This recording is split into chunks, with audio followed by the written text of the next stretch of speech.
모세가 부른 최후의 노래가 오늘도 계속됩니다. 특히 오늘 우리가 함께 본 이 본문은 이스라엘의 수호신이신 여호와가 어떤 신인가를 말씀하는 대목입니다. 여호와가 어떤 하나님이신가? 먼저 36절을 보십시오. 오늘 우리가 함께 본 36절. 참으로 여호와께서 자기 백성을 판단하시고 그 종들을 불쌍히 여기시리니. 여호와는 자기 백성을 판단하시는 분이라고 합니다. 또 자기 종들을 불쌍히 여기시는 분이라고 합니다. 여기서 판단이라는 말은 심판이라는 뜻입니다.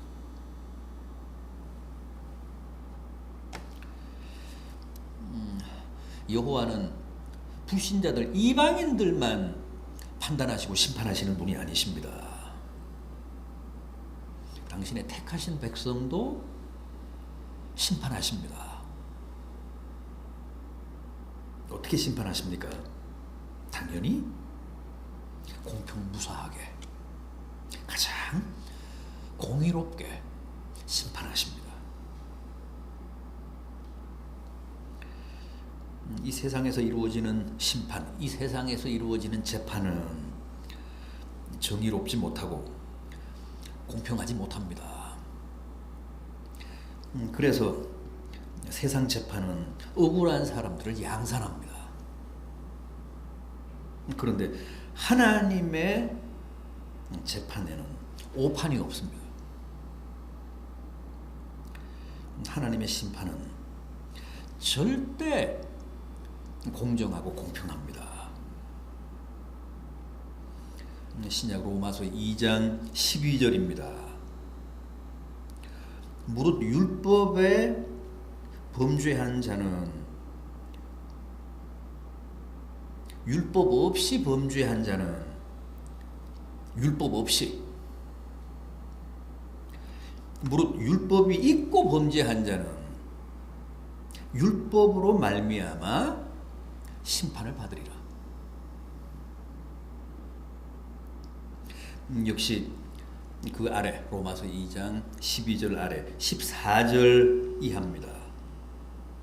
율법 없는 이방인이 본성으로 율법의 일을 행할 때에는 이 사람은 율법이 없어도 자기가 자기에게 율법이 되나니, 이런 이들은 그 양심의 증거가 돼요. 그 생각들이 서로 혹은 고발하며 혹은 변명하여 그 마음에 새긴 율법의 행위를 나타낸다.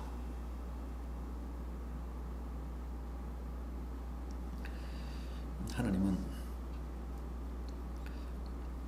사람들을 심판하실 때, 인류를 심판하실 때, 율법 시대 이스라엘 사람들은 당연히 율법을 잣대로 판단하시고 심판하십니다.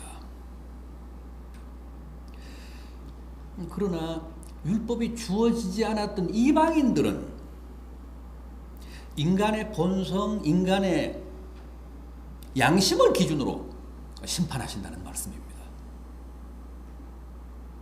그리고 복음 시대는 복음을 기준으로 믿음을 잣대로 심판하십니다. 하여간 각 시대 모든 사람들에게 가장 적절한 기준을 적용해서 누구도 억울하지 않게 심판하신다는 겁니다.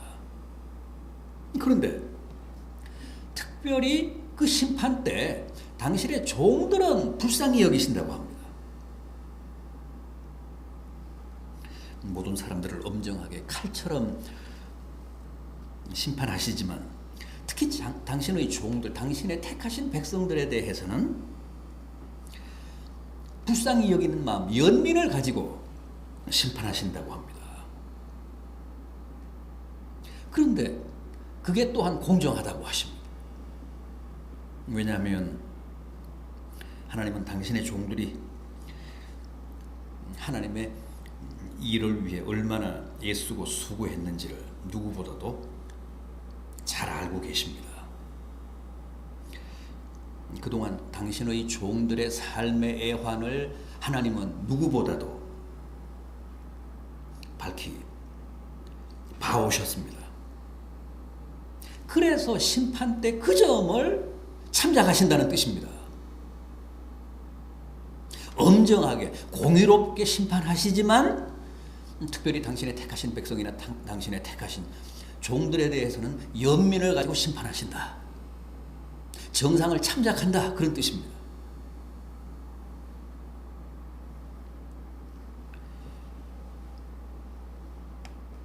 하나님의 택하신 종이라고 해서 하나님의 택하신 백성이라고 해서 왜 흠이 없겠습니까? 허물이 없고 죄가 없겠습니까? 어떤 의미에서 하나님은 당신의 택하신 자들을 평소에 더 혹독하게 다루십니다. 그래서 택하신 자들이, 택하신 종들이 더 고난이 많고 아픔이 많습니다. 세상 사람들보다, 이방인들보다 하나님의 택하신 백성들의 삶이 훨씬 더 고단합니다. 그런데 훗날 심판 때 하나님이 그 점을 불쌍히 여기사 충분히 정상을 참작해서 심판하시겠다고 합니다.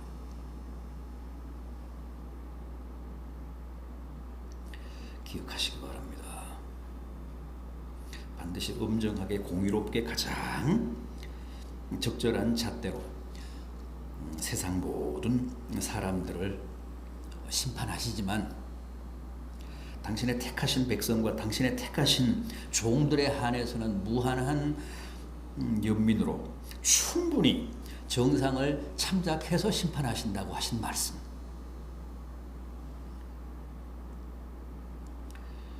우리에게 위로가 되고 소망이 되고 격려가 되는 말씀이 아닐 수 없습니다. 왜 이렇게 하실까요? 하나님은 공의의 하나님이실 뿐만 아니라 자비의 하나님이셔서 그렇습니다.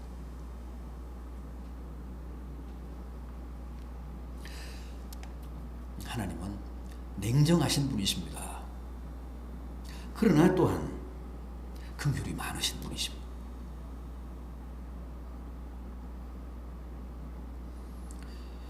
그래서 엄정하게 심판하시지만 당신이 택하신 백성이나 당신이 택하신 종에 한해서 연민을 가지고 긍휼로 판단하시고 심판하신다는 약속입니다. 또 뭐라고 합니까? 모세가 이스라엘 백성들 앞에서 규정한 여호와 하나님, 어떤 분이라고 하십니까? 유일한 신이라고 합니다. 39절을 보십시오. 이제는 나 곧 내가 그인 줄 알라. 나 외에는 신이 없도다. 나는 죽이기도 하며 살리기도 하며 상하게도 하며 낫게도 하나니 내 손에서 능히 빼앗을 자가 없도다. 나 외에는 신이 없도다.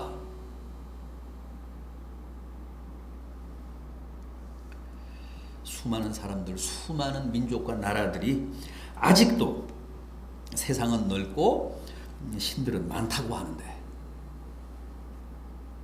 그래서 지금도 자신들이 섬기는 신 앞에서 절하고 있는데, 여호와 하나님은 처음부터 아득한 옛날부터 나 외에는 신이 없다고 하셨습니다.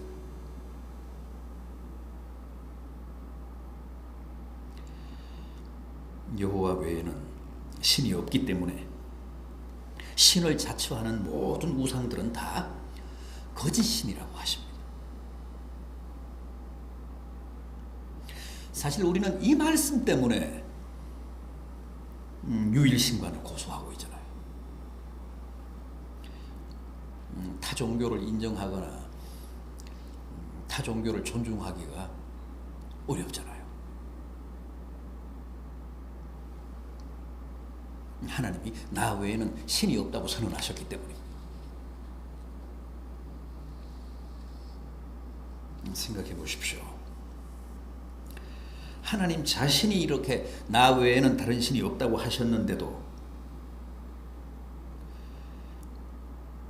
우리가 다른 신도 있다며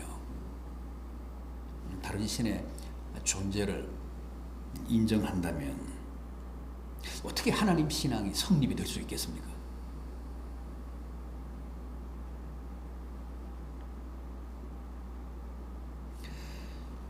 이 39절은 여호와가 유일하신 하나님이심을 이렇게 증명하고 확인시킵니다. 뭐라고 했습니까? 나는 죽이기도 하며 살리기도 한다. 상하게도 하고 낫게도 한다. 이런 주권이 오직 하나님께만 있다는 겁니다. 나에게만 있다고 합니다.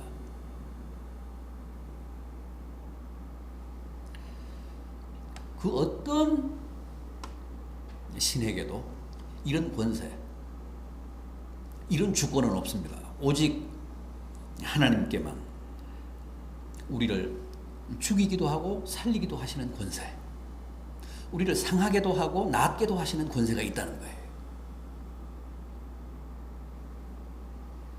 하나님만이 유일신이시기 때문에 그렇습니다.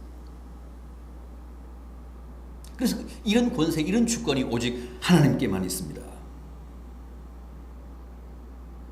우리가 태어나는 것, 살다가 죽는 것, 병든 것, 병들고 또 그 병에서 낫는 것, 이게 다 하나님께 달렸고 다 하나님이 주관하시는 일이라고 합니다.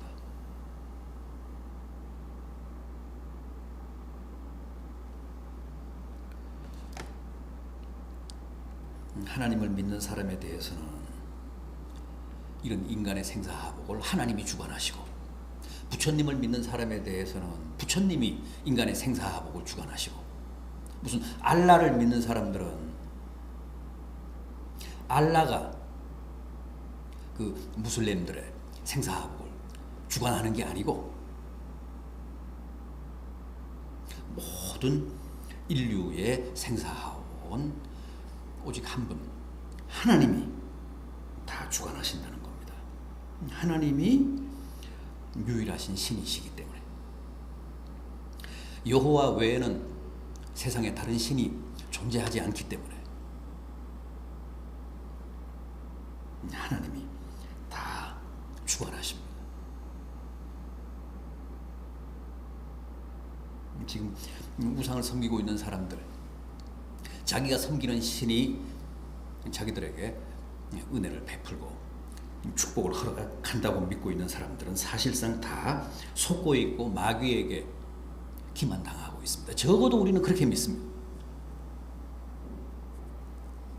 왜냐하면 여호와 외에는 다른 신이 없고 전 인류의 생사화복은 오직 참 하나님이신 여호와만이 관장하시기 때문에 그렇습니다.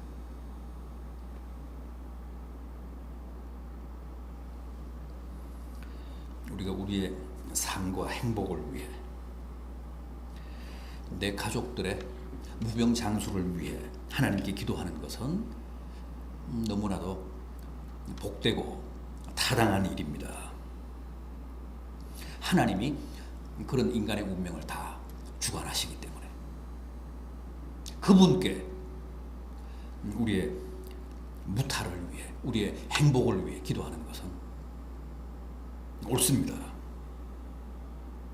그러나 뭐 달 보고 빈다거나 뭐 별 보고 빈다거나 뭐 그 해를 보고 빈다거나 나무 앞에서 바위 앞에서 혹은 천지신명께 비는 것은 다 어리석고 못난 짓입니다.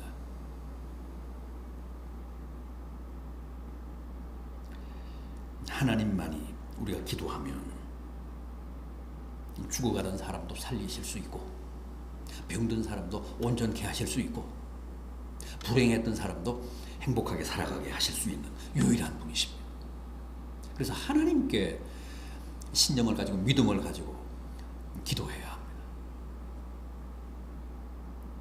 하나님만이 우리의 기도를 응답하사 우리의 삶을 복되게 하실 수 있기 때문입니다. 그러면서 또 뭐라고 하셨습니까? 내 손에서 능히 빼앗을 자가 없도다. 우리 인간의 모든 생사하복을, 우리 인간의 모든 운명을 홀로 주관하실 뿐만 아니라 하나님의 손에서 그 무엇도 능히 빼앗을 자가 없다고 하십니다. 내 손에서 능히 빼앗을 자가 없도다. 누구를요? 택하신 자들을. 생각해 보십시오. 하나님만이 유일한 신인데 누가, 그 어떤 신이 하나님 손에서 그의 택하신 자들을 빼앗을 수 있겠습니까? 로마서 8장 말씀과도 꼭 같지 않습니까? 누가 우리를 대적하리요? 누가 능히 하나님께서 택하신 자들을 고발하리요? 의롭다 하신 이는 하나님이시니 누가 정죄하리요? 누가 우리를 하나님의 사랑에서 끊으리요? 오늘 이 본문과 꼭 같은 말씀 아닙니까? 내 손에서 능히 빼앗을 자가 없도다.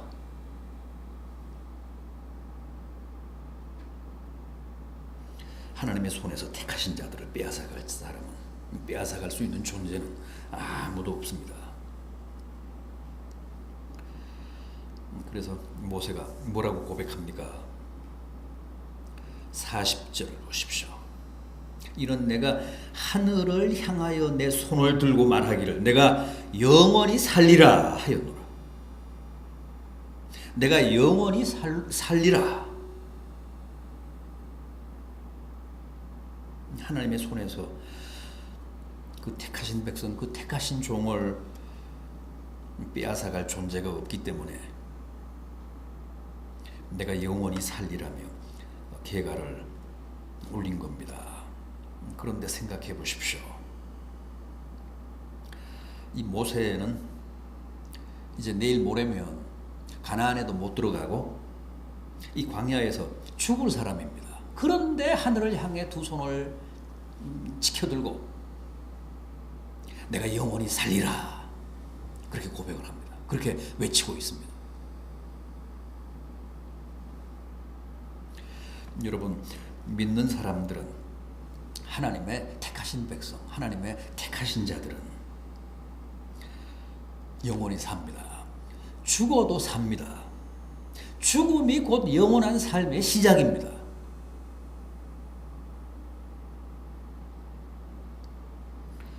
이제 며칠 있다가 모세가 죽잖아요.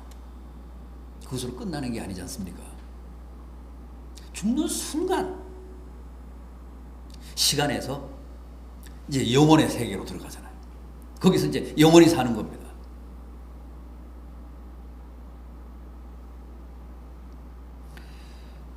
이 세상에서는, 시간 속에서는 영원히 살 수 없지만 이 세상을 떠나는 순간 우리는 영원 속으로 들어갑니다. 거기서 영원히 사는 겁니다. 영생하는 겁니다. 죽음 앞에서 지금 모세가 바로 그런 계가를 부르고 있는 겁니다. 하늘을 향해 두 손을 들고 내가 영원히 살리라.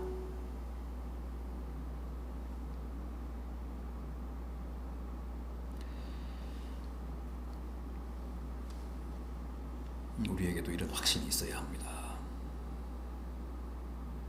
우리에게도 이런 고백이 있어야 합니다. 그래야 영원하신 하나님, 우리의 삶과 죽음을 홀로 관장하시는 하나님을 믿는 진정한 신자입니다.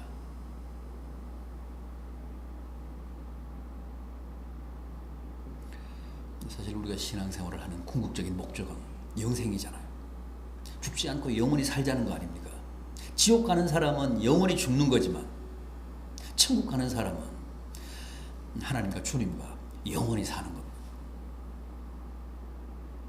주님처럼, 하나님처럼 영원히 사는 겁니다. 존재하는 겁니다. 그 사실을 육신의 죽음 앞에서 모세가 깊이 깨달은 겁니다. 그래서 이스라엘 백성들 앞에서 나보란 듯이 두 손을 높이 하늘을 향해 들고 내가 영원히 살리라, 그렇게 노래를 불렀습니다. 하나님을 찬양했습니다. 부디 모세와 같은 이런 믿음, 이런 확신, 이런 고백으로 영생의 축복을 누리시는 복된 성도들 되시기를 진심으로 기원합니다.